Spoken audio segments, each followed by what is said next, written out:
Toutes et tous, nous vous remercions d'être nombreux, comme toujours, des fidèles du cycle de conférences de l'Association des Amis du Laboratoire Arago, Observatoire océanologique de Bagnols-sur-Mer, selon sa terminologie actuelle. Je vous annonce les prochaines conférences et les 2 dernières de l'année, avant de vous dévoiler certainement en décembre le programme de 2026. Donc le 12 novembre, nous recevrons Jérôme Bourjat, ressources en Méditerranée à l'écoute des dorades. Vous savez peut-être déjà que certains poissons émettent des sons. Je ne sais pas si c'est l'objet de la conférence, mais nous le découvrirons ensemble. Et puis le 10 décembre, Atlas des génomes marins, qui donc abordera d'ailleurs un programme avec lequel nous sommes en partenariat ici à l'Observatoire pour mieux connaître les ressources génétiques des espèces marines et en particulier évidemment celles qui nous concernent en Méditerranée. Mais aujourd'hui, nous allons aborder un sujet qui, je crois, est un consensus absolu, parler du temps. Mais nous allons découvrir les arcanes de cette prévision du temps grâce à notre conférencier du jour, Marc Ponto, qui est d'ailleurs à mi-temps bagnoulinque désormais, et il nous fait l'honneur de prendre un instant, plus qu'un instant d'ailleurs, pour nous dévoiler finalement toute l'expertise que vous avez acquise au cours de votre carrière. Donc vous êtes ingénieur en météorologie, vous avez mené un doctorat sur les mêmes thématiques, mais sur les relations, le couplage océan-climat, puisqu'on sait que l'océan joue un grand rôle dans la régulation du climat actuel. Vous êtes très investi dans les questions d'enseignement, puisque vous avez enseigné à l'université Paul Sabatier, et puis vous avez également été responsable d'un master à l'École nationale de météorologie. Et ensuite, donc, parmi votre multiple palmarès de direction, d'institut, d'unité, je ne sais pas comment il faut les qualifier dans votre domaine, mais en tout cas, vous avez dirigé le réseau Saphir, qui sonne bien, mais qui est donc le service d'avions français instrumentés pour la recherche en environnement, donc c'est-à-dire se servir des avions, j'imagine, pour mieux qualifier les données environnementales qui serviront aux prévisions. Et puis vous avez été en 2009 directeur adjoint de la recherche à Météo France, directeur de la recherche et de l'enseignement supérieur en 2016, et puis vous avez surtout participé aux prospectives pour la grande stratégie nationale de Météo France jusqu'à 2030. Donc vous avez certes cessé votre activité, mais vous avez laissé votre empreinte et elle est en tout cas active jusqu'à 2030, et puis aussi aujourd'hui par le fait que vous nous transmettiez vos connaissances, et nous vous en remercions.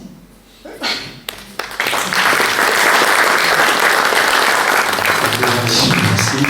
Bon, oui, donc je suis à la retraite depuis décembre 2024. Donc, en fait, en termes de confidence, ça sera ma dernière conférence, je pense, parce qu'après, je pense que je serai plus légitime. Alors, je suis très content de la faire ici. Et je remercie donc l'association des Amis du Laboratoire Arago, parce que ça me permet d'en faire mon port d'attache, mon port de cœur, qui n'est pas mi-temps, qui est devenu à plein temps, en fait, maintenant. Voilà. Donc, je vais vous partager certaines choses. Je ne vais pas vous parler d'oracle, de grenouilles et de boules de cristal.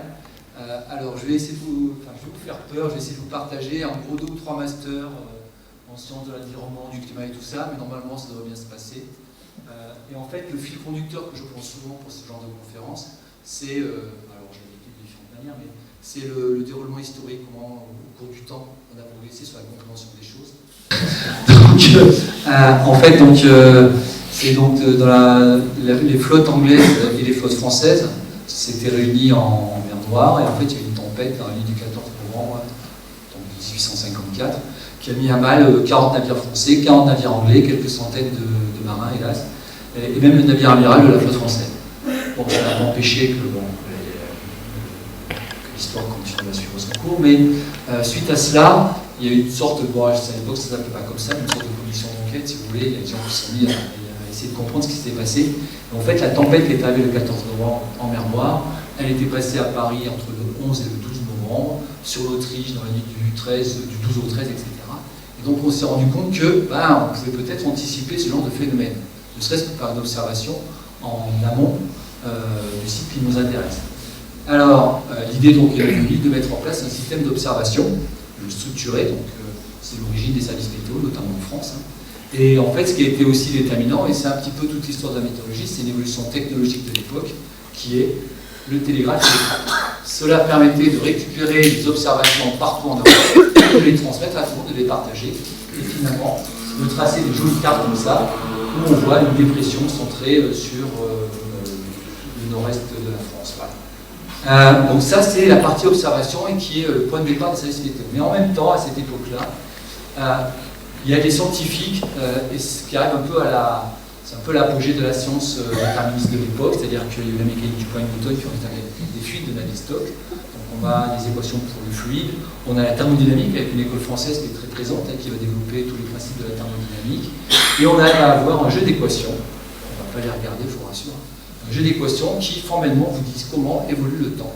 Alors il y a 6 équations, 6 inconnues, le système est bien connu. Alors, petit problème, c'est que, à la différence de quand on tire avec un boulet de canon ou qu'on regarde comment un satellite tourne autour d'une planète, on a des équations et on sait les résoudre de manière analytique, on a la solution exacte. Avec ce système d'équations, comme souvent en mécanique des fluides, on n'a pas de solution. Donc en fait, on était un peu dans une impasse, et c'est en 1900 qu'un certain professeur McAvey qui a dit écoutez, on va faire de manière pragmatique. Ces équations, elles nous permettent, à partir des observations, de calculer à l'instant T, à l'instant des observations, les tendances, les différentes composantes de l'atmosphère. Si la tendance est en refroidissement, de la température, en réchauffement, si le vent accélère ou ralentit, on n'a qu'à se dire que ces tendances, on va les garder constantes pendant un certain temps, et ça va nous permettre d'extrapoler les observations. Donc ça, c'est vraiment le principe de la résolution numérique. Et contrairement à ce qu'on pourrait penser, c'est que la première tentative de résolution des équations par calcul numérique, ça a été fait en 1922 par un certain Richardson. Donc je ne vous dis pas les calculs, il a dû se faire à la main, parce qu'il n'y avait pas de calculateur, au mieux il y avait des boucliers. Et en fait, il trouve un résultat aberrant. Et ça ne le fait pas renoncer.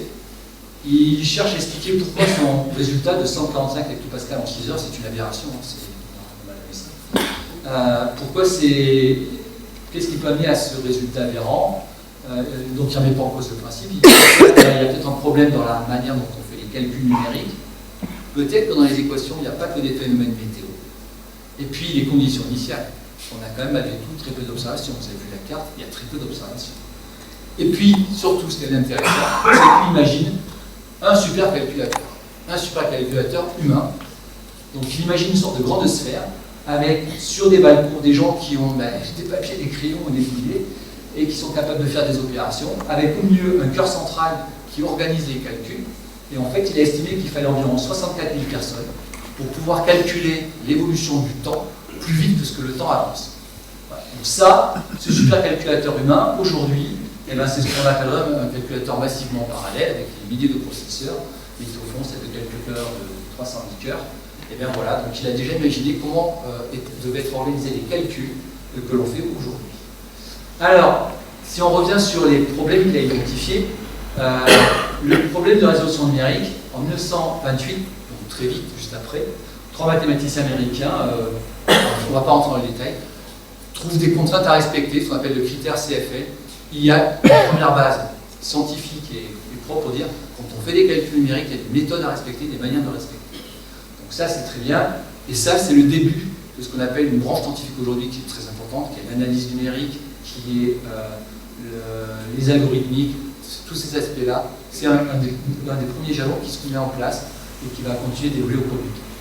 Le deuxième point qui est plus météo, c'est qu'un certain Rosby, qui est suédois, il dit nos équations elles sont hyper trop compliquées, on s'en sortira jamais, donc essayons d'aller à l'essentiel.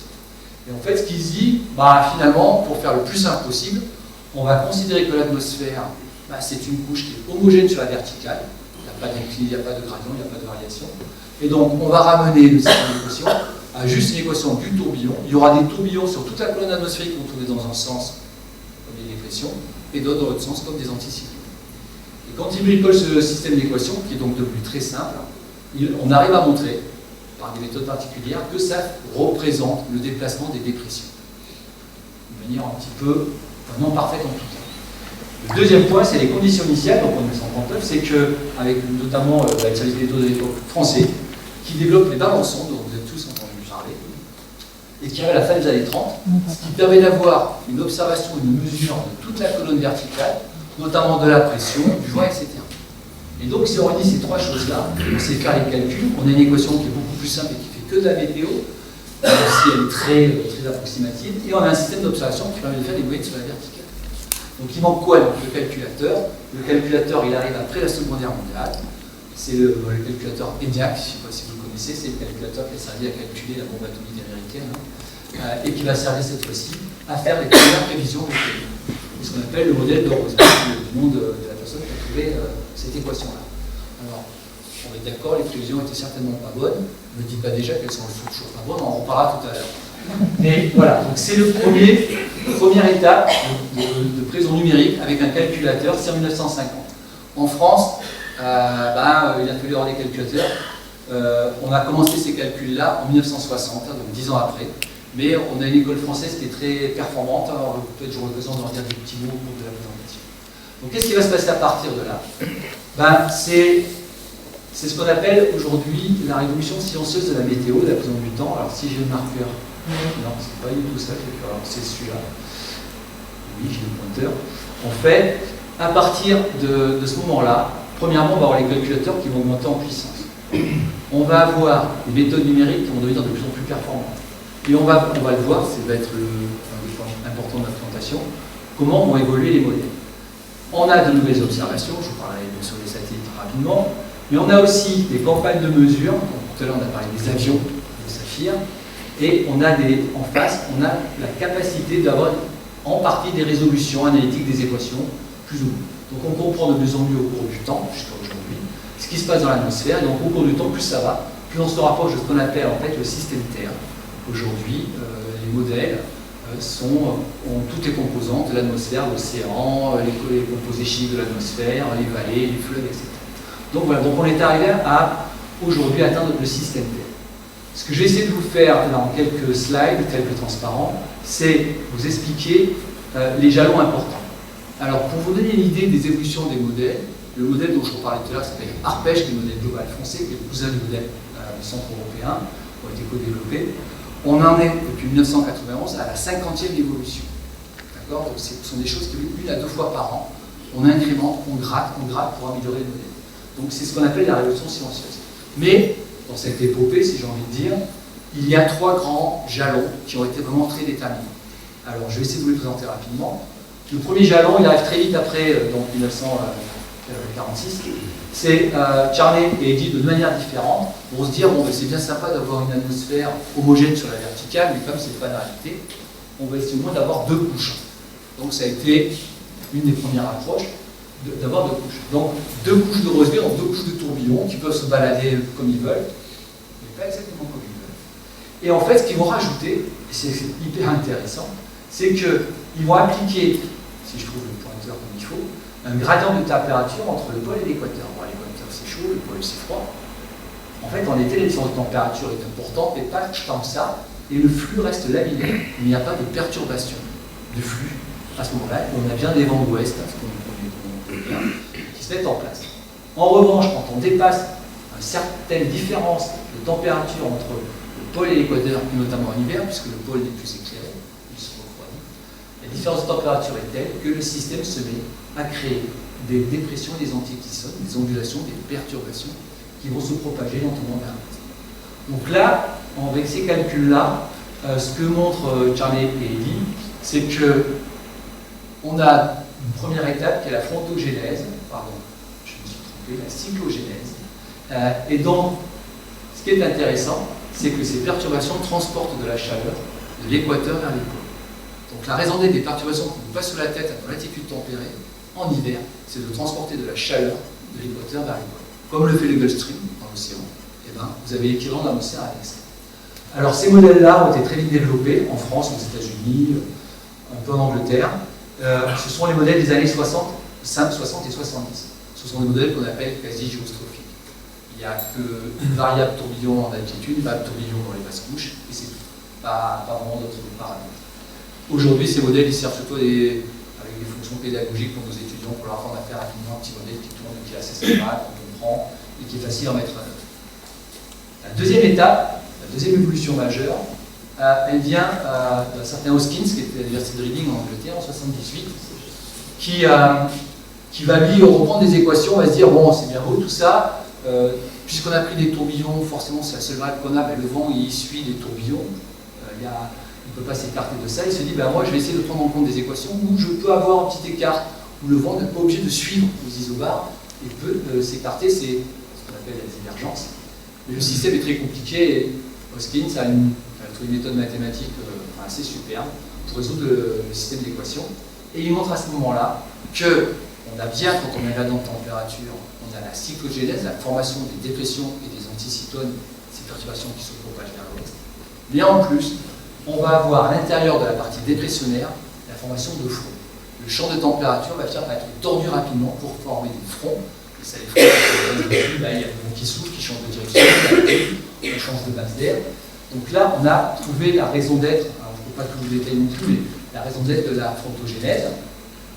Et donc, ça vient tordre le cou à une idée qui est restée longtemps, notamment en France, je ne sais pas pourquoi c'est resté en France, qu'il y avait un front polaire, ce qui avait été évoqué par un certain Bjerknes, un Norvégien, juste après la Première Guerre mondiale, et qui imaginait qu'il y avait en permanence un conflit de masse d'air entre le pôle et l'équateur, et qu'il y avait un front permanent, que ce front ondulait, et que sur ces ondulations du front se créaient des dépressions. En fait, c'est exactement l'inverse qui se passe, il n'y a pas de front polaire. Il y a juste un gradient de température au pôle équateur. Quand il est trop important, les dépressions se forment, elles se propagent vers l'ouest, et en son sein, par des petites circulations divergentes, on va avoir la formation de fond. Aussi, ce qui se trouve dans cette méthode, dans cette approche, c'est que les dépressions vont être plus petites et creuses, les anticyclones seront plus larges et plus mous. Et c'est bien ce que l'on observe, on a des dépressions qui sont très creuses, très virulentes, nos anticyclones en général sont plutôt tranquilles. Ça, ce sont les modèles des années 80 qu'on appelle les modèles en équation primitive. Ce sont encore les modèles qu'on utilise aujourd'hui, qui sont des modèles mondiaux de prévision comme ARPEGE, IFS, GFS, modèle américain, IFS et modèle européen, qui ont des résolutions entre 5 et 10 km aujourd'hui. Longtemps en arrière, on était plutôt à 50 ou à 100 km, mais ce sont aussi, pour les modèles de climat, la composante atmosphérique avec une résolution de 50 à 100 km. La dernière avancée majeure, il y a quelques mythes qui sont peut-être importants, c'est la formation des orages. Jusqu'à présent, on est parti du tourbillon, on a rajouté donc, du vent qui tourne autour des isobars, puis on a permis le vent à s'écarter. On n'a pas parlé de la verticale. Alors le système d'équation, quand on le ramène à une colonne verticale, on arrive à le résoudre et à trouver l'instabilité convective.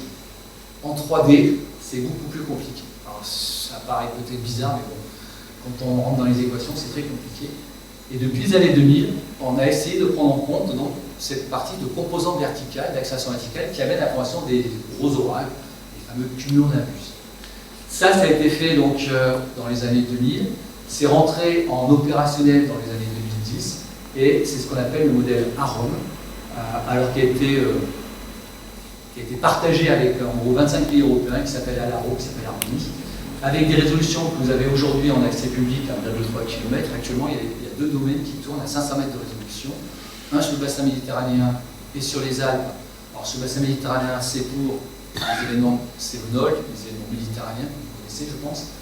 Sur les Alpes, c'est pour calculer sur les massifs montagneux au mieux les champs de vent et les précipitations neigeuses pour calculer les plaques à vent.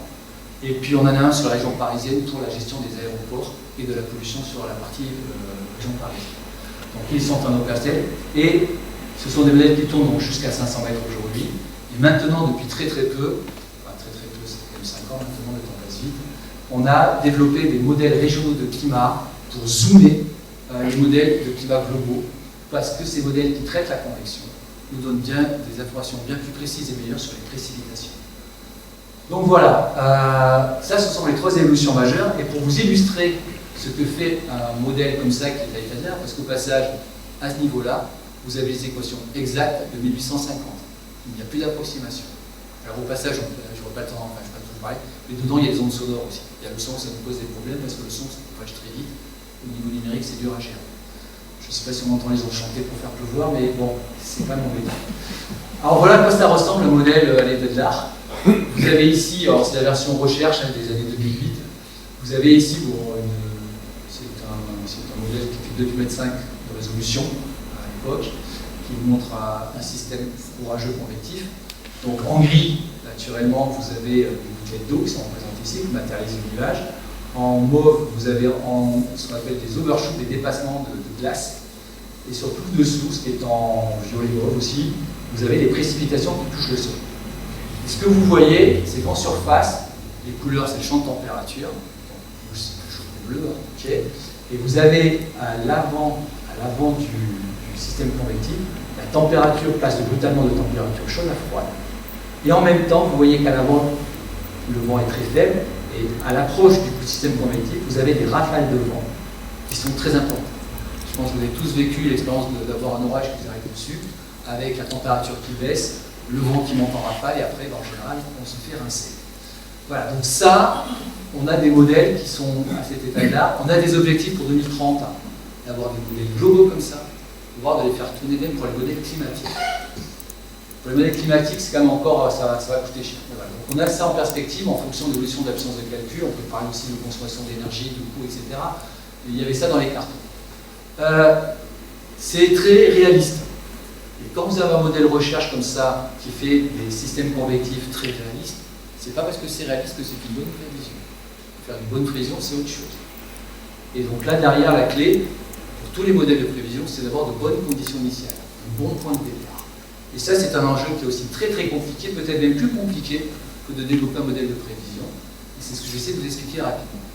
Quand vous faites une prévision, vous avez un état T0. Bon, j'ai pris un modèle global, une planète avec des points de grille de partout. C'est la grille d'arpège avec une plus grande résolution sur le roc. Et puis après, par des petits sauts de puce, en maintenant la tendance constante et en prolongeant dans le temps, on a l'état de l'atmosphère instant T1, puis T2, puis T3, etc. Le problème que l'on a, c'est que pour créer les conditions initiales à l'instant T0, les modèles ont environ 10 milliards de degrés de liberté. Qu'ils soient globaux ou qu'ils soient régionaux, c'est le même en demandeur. C'est-à-dire que qu'est-ce que c'est qu'un degré de liberté? C'est qu'en chaque point de degré, il faut mettre la valeur de la température, la valeur du vent, la valeur de la pression, la valeur de la masse volumique. Et ça, il faut le faire sur des grilles qui font 5 km ou 10 km sur le monde entier. Partout, on tire tous les points de grille. Et sur la verticale, on a environ 150 niveaux verticaux aujourd'hui.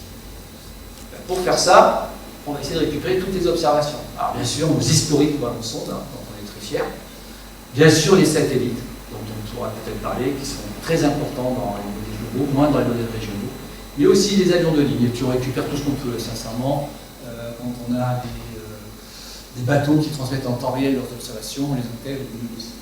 Le problème, c'est que toutes ces données réunies, ça représente environ 10 millions d'informations toutes les 6 heures sur le globe, ou 200 000 observations toutes les 3 heures sur l'Europe de l'Ouest. Donc en fait, on manque énormément d'observations, et c'est un vrai problème. C'est-à-dire que les modèles, on ne sait pas les contrôler à 100% par les observations. On n'a pas évidemment un thermomètre tous les 10 km sur la planète entière. Donc l'astuce qui a été mise au point, c'est de se dire, qu'est-ce que j'ai comme autre information? J'ai la dernière prévision la plus récente. Donc si je prends la dernière prévision la plus récente pour l'instant T0, elle a des erreurs, peut-être qui sont faibles, en général sur une prévision à 3 heures ou à 1 heure, il y a quand même des erreurs. Et l'astuce, c'est d'aller corriger la prévision la plus récente pour T0 avec mes 10 millions d'observations, mes 200 000 observations sur un modèle global. Donc on va aller corriger la dernière prévision. Ce processus, c'est un processus d'assimilation de données, on appelle ça nous l'analyse. Et l'analyse, c'est le résultat de ce processus qui nous fait nos conditions initiales pour démarrer la prévision. Alors il fut un temps où les modèles pouvaient exploser dans les années 60, numériquement ils étaient instables, ils explosaient pendant 3, 4, 5 jours. On n'avait plus de prévision, on n'avait plus de prévision valable. Donc on repartait de la climatologie et on recommençait le processus de la climatologie, on intégrait nos observations tous les jours et de proche en proche. Il fallait des fois 10, 15 jours, voire un mois pour ramener le système vers une vraie situation. Aujourd'hui, c'est plus le cas. Les modèles sont plutôt stables, on a plein de solutions alternatives et on est toujours en capacité de redémarrer proprement une prévision. Donc ça, c'est quelque chose de très important. Alors, la deuxième chose que je peux vous dire, c'est qu'une fois qu'on a développé des conditions initiales, c'est qu'on n'a pas que l'atmosphère. J'ai dit, on va vers le système Terre. Donc, dans un modèle de prévision aujourd'hui, vous avez l'océan, bon, ok, mais vous avez aussi différents types de végétation dans le modèle. On peut avoir, on a plusieurs modèles de végétation dans les modèles. On peut avoir ce qu'on appelle des plantes en C3 ou en C4, c'est des chaînes carbonées. C3, C4, c'est pour tropique et latitude tempérée. Mais on peut avoir aussi du blé, on peut avoir différents types de céréales, de la forêt, de la savane. Donc on a tout ça qui est disponible dans nos modèles. On peut aussi activer donc, soit des valeurs climatologiques de la végétation, soit des valeurs qui interagissent avec l'atmosphère, la météo, qui peuvent flétrir ou pas. On gère les lacs, on gère les ruisseaux. On est capable de mettre sur les ruisseaux, sur un point de grille là où il y a un ruisseau, d'introduire un peu l'homme dans le système, en se disant, bah, tiens, on va mettre une politique en place, on va gérer, on va privilégier plutôt l'irrigation pour assurer de la biomasse par l'agriculture, au détriment du stockage de l'eau dans des réservoirs pour produire de l'énergie hydroélectrique. Mais on a aussi notre enjeu aujourd'hui qui est la ressource en eau potable, qui est donc de stocker de l'eau pour l'alimentation humaine. Donc voilà, donc on est capable de mettre en place dans nos modèles ce genre de système et dans le cadre climatique, de voir comment certaines politiques sur la gestion de l'eau peuvent avoir des impacts sur le système. On a aussi évidemment des villes avec l'îlot de chaleur de bas. Alors ça c'est très important. On peut avoir des surfaces désertiques avec des aérosols qui sont envoyés dans l'atmosphère. Alors typiquement dans le modèle, vous avez le vent qui souffle sur le Sahara, il va soulever les grains de sable, ils sont trop gros pour pouvoir être emportés, ils vont retomber, ça s'appelle la saltation. Le grain de sable va exploser, il va être ressoulevé, retomber, va exploser. À un moment donné, il sera assez petit pour être aspiré et remonté par les courants ascendants et transporté jusque sur nos voitures quand il pleut. Voilà, qu'est-ce qu'il y a d'autre que je ne vous ai pas dit? Il y a les massifs de jeu, évidemment, avec la neige qui fond. Qu'est-ce que je pas, qu'est-ce que j'ai pas dit? J'ai un peu tout dit, je pense. Voilà, donc ça, c'est dans nos modèles. Quand on doit démarrer le modèle, ce que j'ai pas dit, c'est qu'on a tout un réseau souterrain où l'eau circule par les rivières, mais circule aussi en souterrain. Donc on a en dessous des nappes phréatiques qui sont alimentées, qui vont peut-être s'écouler vers la mer plus souvent aussi.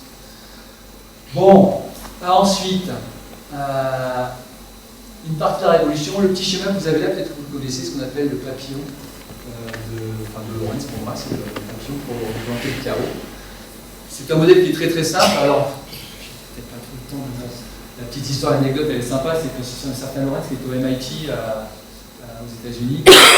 À l'époque, il faisait tourner un modèle tout simple, dans lequel, en gros, une cellule convective dans un modèle tourne dans un sens ou dans l'autre. Donc en fait, chacun des papillons représente le sens de rotation. Monsieur Lorentz, il faisait tourner son modèle, c'était sur une imprimante, il y a un résultat qui sortait, puis il va prendre un café, et puis quand il revient, il n'y a plus de papier dans l'imprimante, donc le run n'était pas complet. Donc il relance le run, en partant d'un peu plus que de quelque part dans les pages, là, et il va saisir à la main les chiffres qu'il voit. En fait, il y a 3 chiffres, c'est pas très compliqué. Il saisit à la main les 3 chiffres de ce qu'il voit sur l'imprimante. Il relance le système, et puis il se rend compte que, au début, il n'a pas du tout les mêmes résultats, puis à la fin, ça diverge complètement. Donc là, il ne se comprend pas.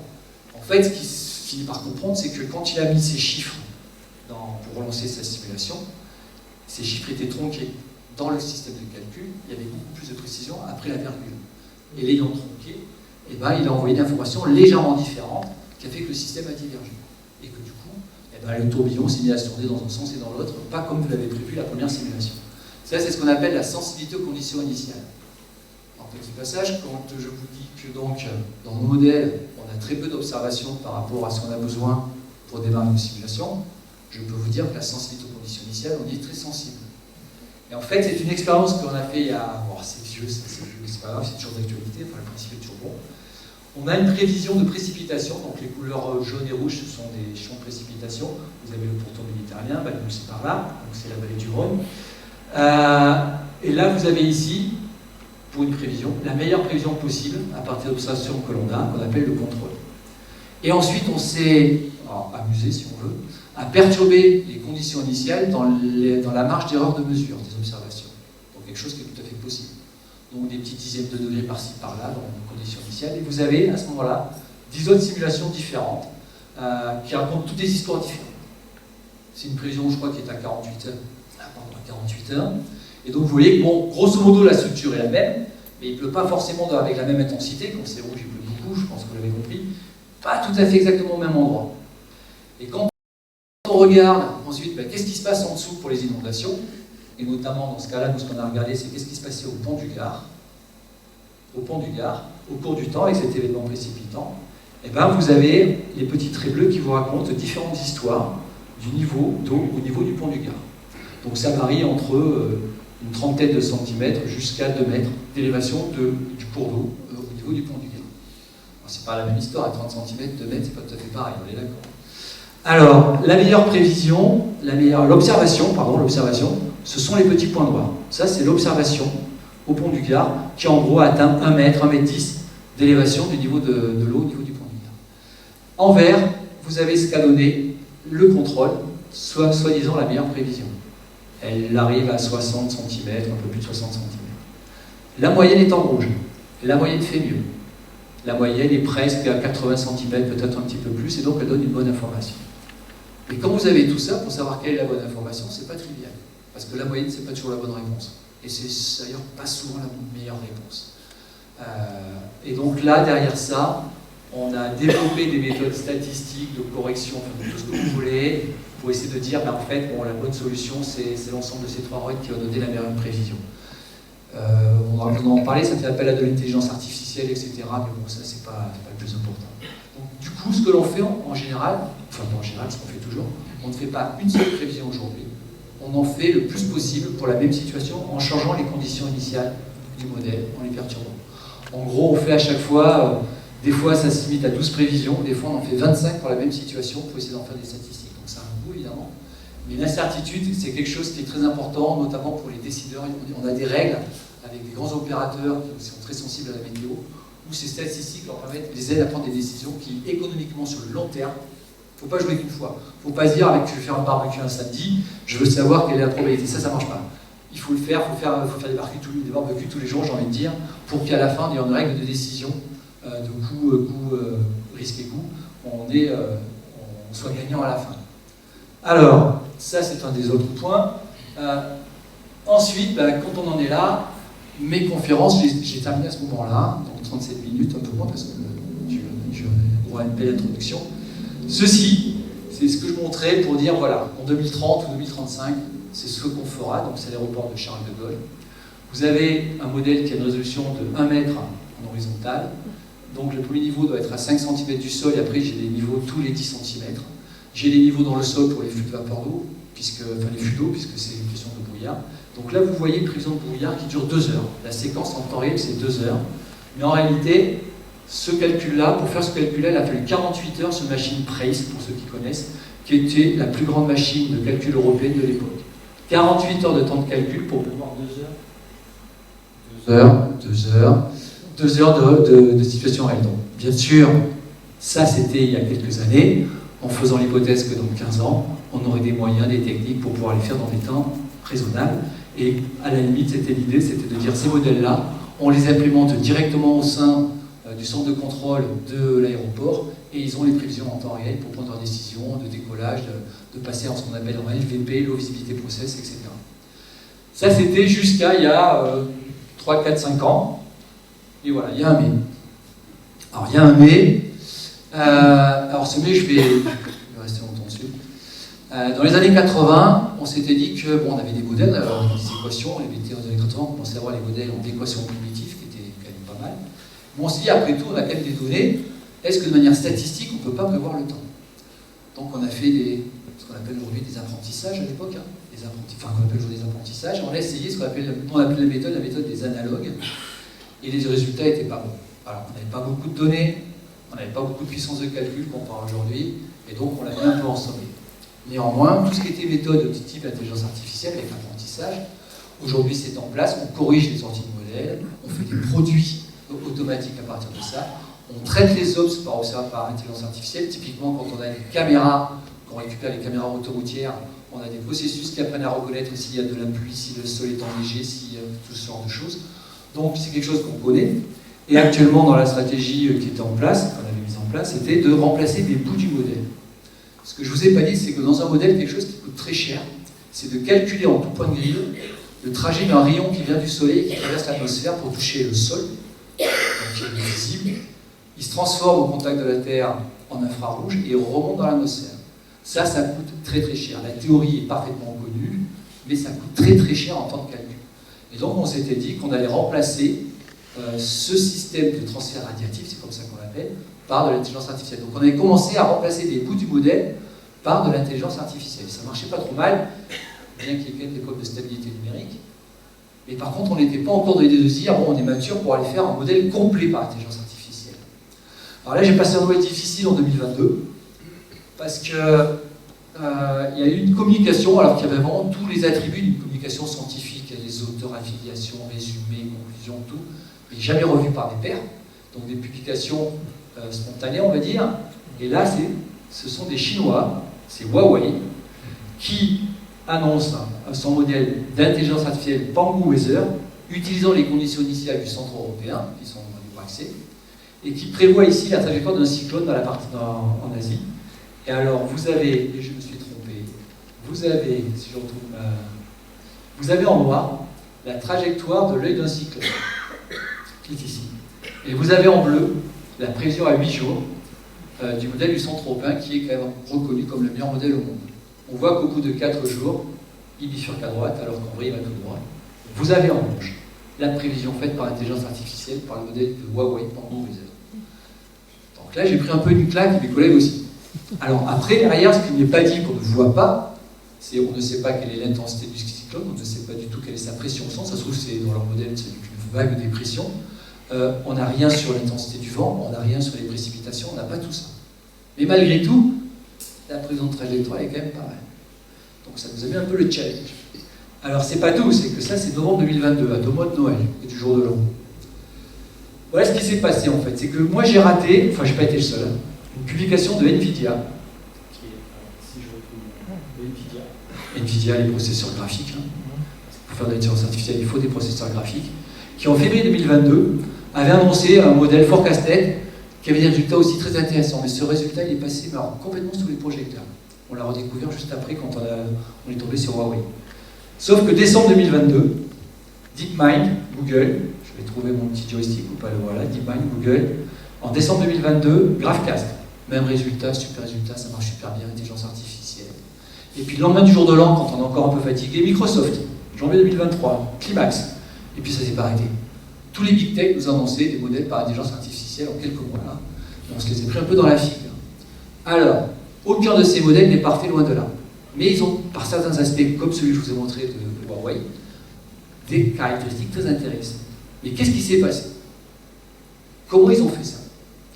Ben en fait,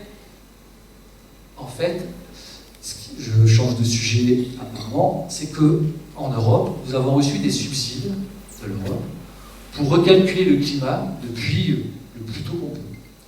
Et ce qu'on appelle European Reanalysis. C'est-à-dire que je vous rappelle que quand on fait une prévision, on fait une analyse avec les observations que l'on a et les dernières prévisions, ça s'appelle l'analyse. Et là, ce qu'on fait, on repart le plus loin possible en arrière, on est même reparti des fois en 1850, et on va redémarrer avec le modèle à l'état de l'art, à ces époques, toutes les observations qu'on a récupérées, on va recommencer, heure après heure, à reconstruire l'état de l'atmosphère et du climat en général. Le but, c'était de montrer l'évolution du climat au cours du temps. Et vous l'avez là en bas. Vous avez ici la période 1980-89, 95-2004, 2010-2016, et on voit le réchauffement qui se met en place. Ça, c'est une base de données structurée, ordonnée, heure par heure, des variables bien décrites, avec ce qu'on appelle plein de métadonnées, en libre accès.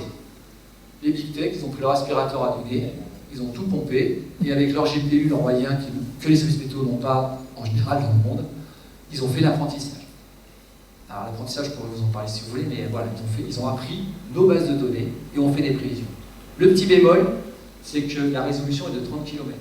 Quand nous, on fait des prévisions à 1,5 km aujourd'hui, voire 500 mètres. Le bémol, c'est qu'il n'y a pas beaucoup de niveaux dans la réanalyse, parce que comme ça coûte très cher, on n'a pas 150 niveaux, on a une trentaine de niveaux. Donc en apprenant ces bases de données, vous avez des performances qui sont avérées, mais vous n'avez pas toutes les informations météo pertinentes. Alors, je connais Rémi Lam, qui est le patron de Google Météo, qui a fait les prévisions, enfin que je ne vous ai pas montré, mais qui était dans le chef de projet. Alors Rémi Lam, c'est un petit Français qui a fait ses études à Toulouse, qui a un diplôme de l'ENSET, qui est parti chez Google et qui a fait ça. Bon voilà, on est des petits Français qui font du bon boulot, mais par contre il n'est pas météo. Et donc lui, quand on s'est rencontrés 2 fois, là on a discuté, mais il me dit, mais il faut que tu m'expliques ce que je dois prévoir parce que je ne sais pas. Voilà. Bon, mais malgré tout, il savent faire des choses très bien. Alors nous, bien sûr, ça nous a secoué quand même. Alors l'autre aspect intéressant, c'est que ces big tech, ils ont mis tous leurs algorithmes en libre accès. Alors dans l'apprentissage, il y a le processus d'apprentissage qui est très long, qui est très cher, qui permet de... Alors, si vous voulez, j'en parlerai après, mais dans lequel il faut qu'on calcule ce qu'on appelle des poids. C'est le truc le plus important. Mais derrière, vous avez le modèle d'inférence, celui qui vous projette dans le futur. Une fois que vous avez les poids, le modèle d'inférence, il marche. Et bien, ils mettent en public le modèle d'inférence et les poids.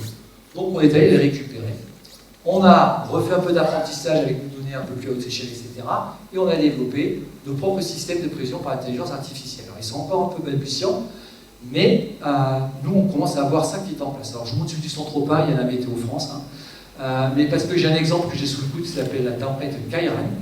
Donc là vous avez le modèle IFS, Integrated Forecast System, qui est le meilleur modèle au monde en équation, maintenant il faut le préciser, qui est opéré par le Centre-Alpin, qui est le cousin d'Arpège.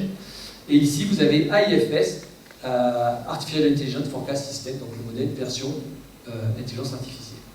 Donc ça c'est une prévision à 54 heures de la tempête Kairan. Donc vous voyez qu'il y a un minimum important là sur le sud de l'Angleterre, là presque dans la Manche, avec un petit minimum secondaire. Ce sont les isobars en noir. En vert, c'est le courant d'altitude, c'est le vent d'altitude. On ne va pas le regarder. Et vous avez la version IFS où vous avez bien sûr la dépression qui vient sur le sud de l'Angleterre avec son minimum secondaire. Et vous remarquerez que le champ est un peu moins creusé ici et le minimum secondaire aussi. Mais la structure est bien. On a de l'information. Alors quand on regarde dans le détail, voilà, ça c'est un zoom. Alors le zoom que je vous précise, vous avez la pointe de Bretagne qui est ici, d'accord? On voit pas mal plus. Et vous avez le sud de l'Angleterre, vous avez l'Irlande, c'est la même carte ici. Et vous avez ici le champ de vent coloré. C'est juste, alors c'est pas la direction, c'est l'intensité du vent. Et déjà vous voyez les pixels ici, qui sont vachement grands. Donc c'est la résolution du modèle IFS. Là ça n'a pas été lissé par des méthodes. Et vous avez ici le champ de vent vu par le modèle en équation à 10 km de résolution. Ce qui est intéressant, c'est aux abords de la Bretagne, vous avez un petit paquet, un petit pixel avec les mauves, qui est violet, qui en gros correspond à une vitesse d'environ 90 km/h. 90 km/h en Bretagne, ça ne pose pas de problème, ils sont habitués. Par contre, dans le modèle en équation, vous avez ici un spot blanc, on dépasse les 130 km/h. On envisage même des rafales à 140 km/h. Et là, ce n'est pas la même histoire. En fait, en regardant ce modèle ici, 48 heures à l'avance, on a alerté les autorités et on a mis en vigilance rouge toute la Bretagne qu'elle allait se prendre cette tempête très violente, qu'on n'avait pas dans ce modèle-là. Alors si je résume, les modèles en intelligence artificielle ont encore des faiblesses, mais il y a des progrès importants. Parce que quand vous faites de l'apprentissage, même à grosse résolution, comme c'est fait aujourd'hui, par derrière, si vous avez des bases de données à haute résolution, vous pouvez faire de l'apprentissage par-dessus, ce qu'on appelle du fine-tuning, et donc améliorer la qualité du modèle. Et c'est ce qu'on est en train de faire, on est en train de générer des bases de données à 2,5 km pour améliorer les modèles par intelligence artificielle. Ce qui est intéressant, c'est que le temps d'exécution pour faire la prévision, ça se compte en secondes, voire en minutes, mais pas beaucoup. Alors qu'en revanche, un modèle en équation, ça prend plusieurs dizaines de minutes, voire des fois 1 à 2 heures. Donc ce qui est important quand on fait une prévision, c'est qu'elle arrive le plus tôt possible. Si vous l'avez en quelques secondes, c'est mieux de l'avoir en 1 heure. Donc c'est quand même quelque chose de très intéressant. Mais ça ne s'arrête pas là. C'est qu'en fait, avec ces méthodes qui sont très puissantes, vous êtes capable aussi d'apprendre la création des conditions initiales. La création des conditions initiales, ça peut prendre jusqu'à 2 heures, parce que c'est long. Il faut attendre des observations déjà. Il faut qu'elles arrivent. Quand vous faites une prévision à partir de 0 heure, vous n'allez pas faire la prévision à 10 minutes après. Il faut que les obs, elles arrivent. Les satellites, il faut les traiter. Les bateaux, ça vient souvent plus tard. Mais dès que vous avez les observations, si vous faites de l'IA, vous pouvez avoir une condition initiale en quelques secondes, votre prévision en quelques secondes. Et je continue. Il y a les services, aéronautique, agriculture, mais ça on l'a déjà. Ça c'est déjà par IA en partie. Donc on peut chaîner tout ça et avoir, à partir du moment où vous arrêtez de recevoir les observations, ça varie des modèles, ça peut être 10 minutes, ça peut être 1 heure, ça peut être 2 heures, ça dépend. Dans les secondes qui suivent, les quelques minutes qui suivent, vous allez avoir votre information météo. Et ça c'est très précieux pour les alertes météo, mais aussi pour les prises de décision au sens large. Donc c'est très intéressant et tous les services météo en Europe s'organisent et bossent là-dessus, mais on s'est quand même fait secouer par les big tech au départ. Alors, je ne veux pas abuser de votre patience, mais je m'étais dit, en guise de conclusion, peut-être de manière un peu plus pratique, comment on fait au quotidien sa prévision météo et comment vous pouvez la faire vous-même tout seul, sans regarder une appli, regarder les petits pixels, j'ai un soleil, j'ai de la pluie, et comprendre pourquoi quand on regarde une prévision à un moment donné à quelques jours, un coup il pleut, un coup il fait soleil, et on ne comprend pas, on se dit mais qu'est-ce que c'est que ce pins quoi. Alors, si vous regardez des champs météo, vous allez mieux comprendre ce qui se passe. Et vous serez plus à même à prendre peut-être votre décision pour votre barbecue, par exemple. Disons qu'on aurait voulu faire un barbecue demain et qu'on se pose la question depuis 15 jours. Voici les informations qu'on avait il y a 15 jours. Alors, 15 jours, pardon, avant d'en arriver là, je n'ai pas vu mes slides. Je vais m'appuyer sur 3 modèles que j'ai mentionnés. Le modèle du Centre européen, qui s'appelle IFS, ECWF, CEP, c'est vachement facile, qui est en public sur. Alors je prends Météo Ciel, mais ça existe dans plein de sites, hein, ces modèles-là. Vous avez les cartes. Qui lui fait des prévisions 15 jours à l'avance, avec 10 km de résolution sur l'Europe. Ensuite, vous avez Arpège, qui lui fait les 5 derniers jours à une résolution de 5 km sur l'Europe. Et puis vous avez Arome, qui fait les 2 derniers jours à une résolution de 2,5 km, 1,3 km pardon, sur la France. Ben, à partir de ça, voici la stratégie que moi je fais, même, pour moi, hein, tout simplement. À J-15 par rapport à J, ben, je vais regarder le modèle du centre-européen tous les jours pour voir les cartes et voir qu'est-ce qui m'annonce. Et comme c'est sensible aux conditions initiales, à chaque fois que je fais une prévision sur 15 jours ou sur 10 jours, ben, selon ce que j'ai mis au début, ça va partir dans un sens, dans l'autre, donc ben, le résultat d'arrivée, ben, ça varie un peu, mais il peut sortir des lignes intéressantes. Quand j'arrive à 4-5 jours, je regarde Arpège. Quand j'arrive à 2 jours avant, je regarde à Rome, donc c'est centré sur la France. Et puis, en temps réel, je regarde les radars que vous avez sur les applis, voir les satellites, pour voir si ce que le modèle a vu au départ et ce que moi je vois en réalité, est-ce qu'il est à côté de la plaque ou est-ce qu'il est bien en phase et que la prévision, je peux lui faire confiance. Alors voilà, si je m'étais posé la question pour faire un barbecue dehors, voilà ce qu'on voyait le combien? Le 2 octobre, oui, c'est marqué, je regardais le... Donc en gros, vous avez quoi? Vous avez deux choses. Vous avez un système dépressionnaire dans l'Atlantique, qui est ici, on va voir qu'il va varier au cours du temps. Et puis vous avez un peu de pluie là, sur la Catalogne, sur les PO là, qui est plus ou moins un signal qui annonçait la Dana qui s'est passée il y a 2 jours, et qui est vu là 2 jours plus tard, au lieu de le voir pour lundi, il le voit mercredi. Et en fait, il y a ce petit truc-là qu'on peut surveiller, donc pour l'instant, ben, le barbecue, j'ai pas trop envie de le faire. Et si je regarde comment ça évolue au cours du temps, on voit que ben, la Dana, la tempête, la goutte froide se renforce, mais c'est pas la bonne échéance. C'est passé 48 heures plus tôt. Mon système dans l'Atlantique, il a bougé. Alors j'ai oublié de dire que là, ce que je regarde, c'est le centre européen, vous l'avez peut-être compris, j'aurais dû le dire. C'est le centre européen que je regarde pour l'instant. Et je continue à regarder, donc la dépression, elle bouge là, pas mal. Et puis finalement, là, le système dépressionnaire ici commence à s'estomper. C'est peut-être un résidu. Alors là, bon, j'ai raté des images pour diverses raisons. C'est un dimanche matin, je n'ai pas dû me réveiller à temps. Voilà, donc ça, c'est le 6 octobre. J'ai toujours ce résidu de précipitation qui est ici. Et j'ai mon système qui est un petit peu instable. Alors, si on va aux Açores, globalement, depuis le début, il pleut aux Açores. Je continue. Il pleut toujours aux Açores, d'accord, mais c'est pas la même histoire. La dépression, elle est plus remontée, il y a un grand front. Et là, le système, il commence à s'évacuer. Il n'est plus tellement sur Barcelone, enfin sur la Catalogne. Et ça continue. Donc mon système, là, il faut garder la main collée sur le micro. Voilà, donc ça évolue comme ça. Le message que je veux vous dire là-dedans, c'est que c'est pour ça que, en fonction de l'histoire que se raconte chacune des simulations, vous allez avoir la pluie qui va être plus ou moins présente, dans ce cas-là, sur le nord de la Catalogne. Et le système qui est dans l'Atlantique, qui tourne une côte un peu dans tous les sens, mais globalement, on voit bien qu'il y a tout le temps quelque chose qui traite sur les Açores. Donc a priori, il y a quand même y avoir de la pluie sur les Açores. Et si on continue, l'histoire, vous avez vu qu'elle a changé, il y a toujours de la pluie qui traîne. Et au cours du temps, voilà. Ça commence à se clarifier. On est le 10 octobre, donc c'était, ça doit être samedi ou vendredi, je ne sais plus. L'histoire continue. Ça, c'est le résidu de la Dana qui a tapé sur c'est Tarragone en particulier, qui a pris beaucoup de pluie. Le système semble cette fois-ci s'affaiblir. Il n'est pas aussi violent que ce que l'on voyait au début. Et si on continue, alors là j'ai raté encore, mais là c'était 12 octobre, il y avait la fête des vendanges, je ne me suis pas réveillé. Voilà, donc là c'est le 13 octobre. Bon, ben, si je regarde ici le centre européen et ici Arpège, ils racontent pas tout à fait la même histoire. Voilà.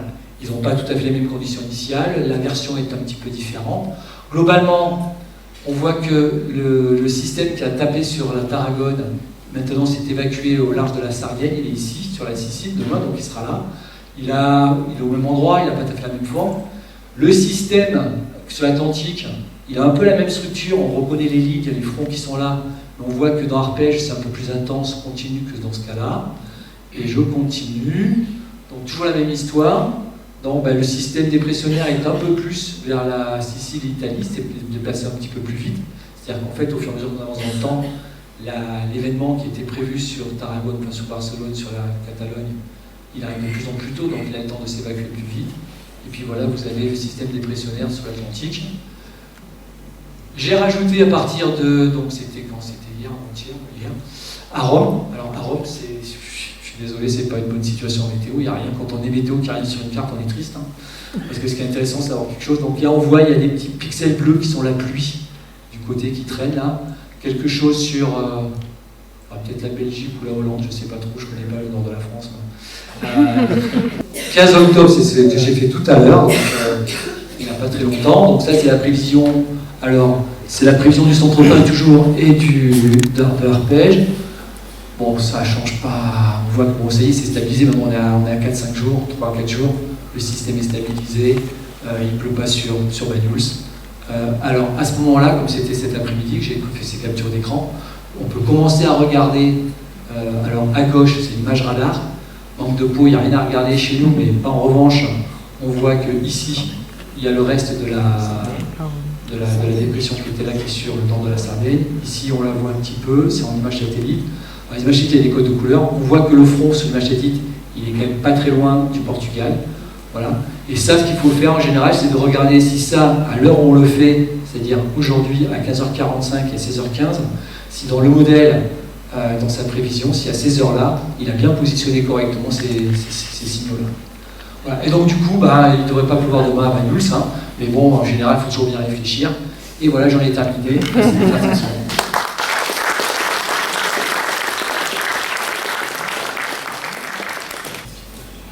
Des questions?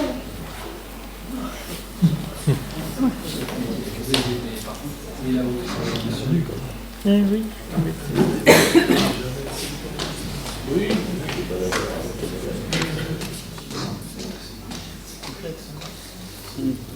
Oui, bonjour, merci beaucoup pour la conférence. Autrefois, on était habitué d'appeler au téléphone un monsieur qui s'appelait un prévisionniste, et il semblerait qu'il n'y en ait plus beaucoup. Est-ce que vous pouvez dire pourquoi il n'y en a plus beaucoup? Et surtout, pourquoi on n'a plus d'informations, disons, directes, humaines, quelque part? Moi, je ne suis pas capable de faire tout ce que vous avez fait là, pour mon barbecue de demain soir.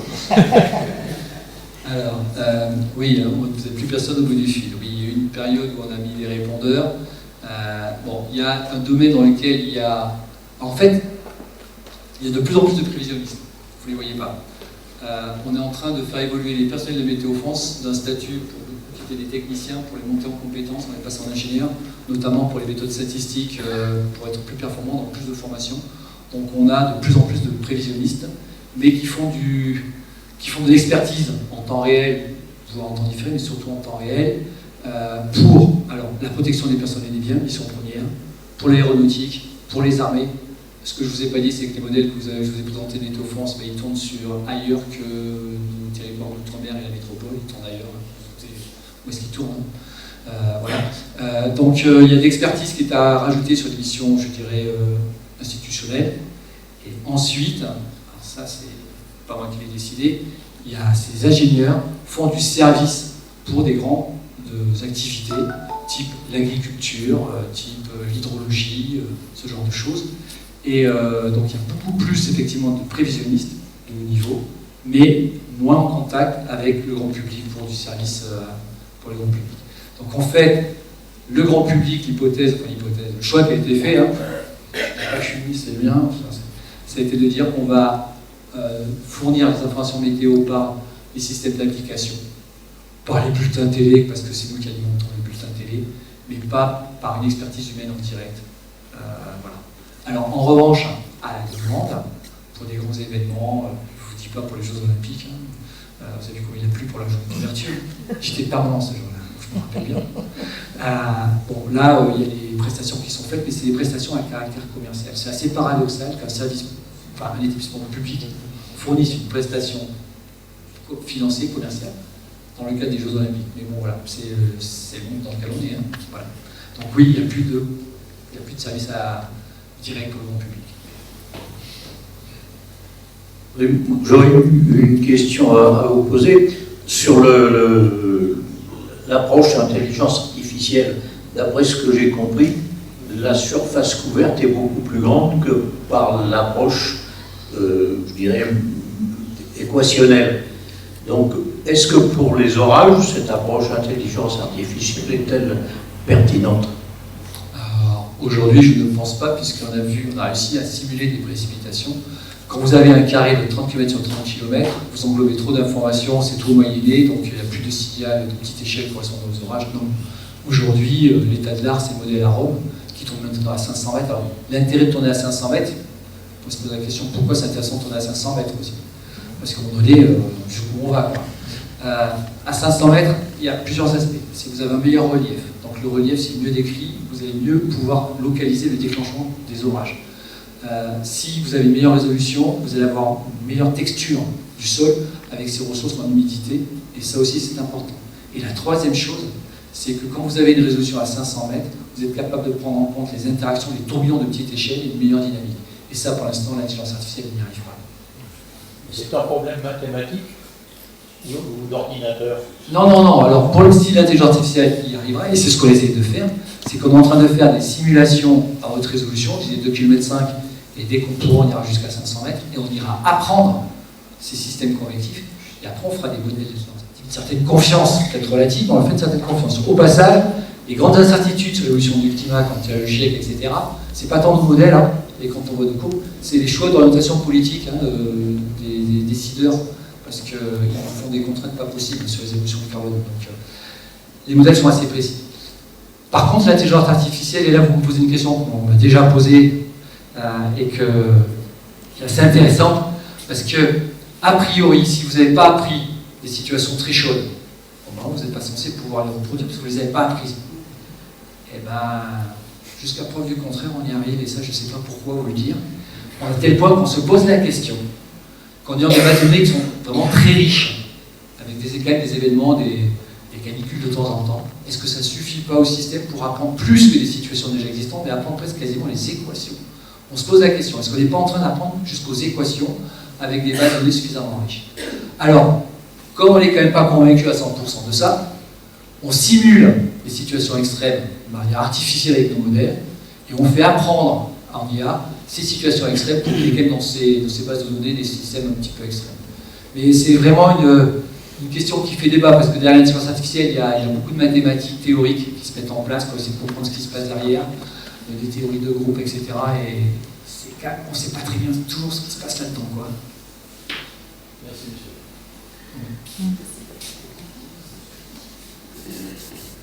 Je ne vois plus de bras se lever. Eh bien, écoutez, c'est moi qui vous remercie pour votre patience. Je vous souhaite une bonne soirée.